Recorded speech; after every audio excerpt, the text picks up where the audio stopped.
Bonjour Monsieur Manservisi. Bonjour. Monsieur Stefano Manservisi est le directeur général de la DG Développement à la Commission européenne.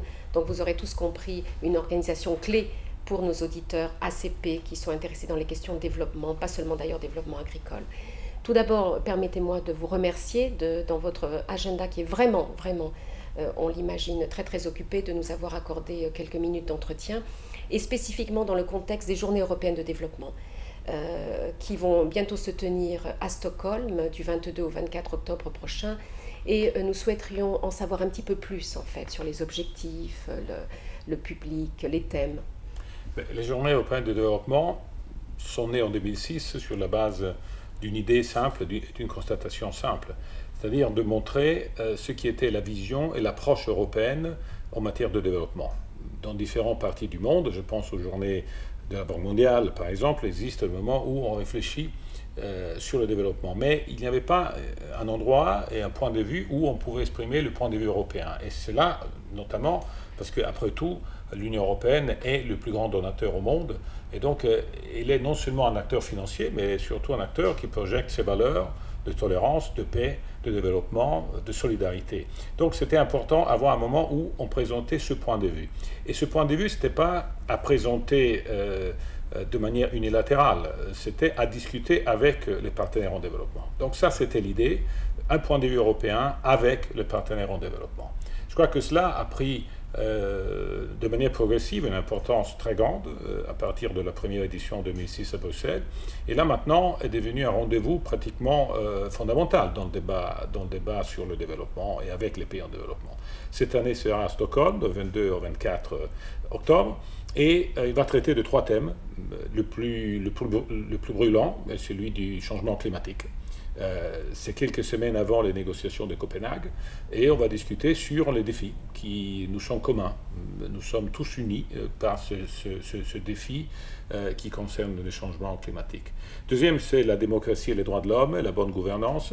C'est un sujet fondamental parce qu'il n'y a pas de développement durable sans avoir des changements fondamentaux dans le fonctionnement des institutions, dans le rapport entre les citoyens et les institutions. Donc c'est la démocratie, c'est la bonne gouvernance. En troisième lieu, c'est l'impact de la crise économique sur les pays en développement.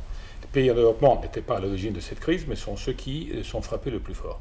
Et à quelques mois après les décisions prises par le G20 à Londres, où des décisions importantes sur l'augmentation de la liquidité internationale ont été prises, ce sera le moment pour faire le point un peu sur combien les pays les plus pauvres ont pu avoir accès à cette injection de liquidité et quelle est la situation du point de vue économique dans ces pays. Donc on va affronter ces trois grands thèmes qui au fond sont liés, parce que le changement climatique, la crise qui est aggravée aussi par le changement climatique et la bonne gouvernance qui est la clé pour répondre de manière efficace à ces problèmes. Et un petit peu pour ceux qui n'ont pas la chance d'être à Stockholm, bien qu'ils peuvent tout à fait suivre le très riche site web, où un petit peu tout est en ligne, quelle est un petit peu la structure de ces débats et le type de participants?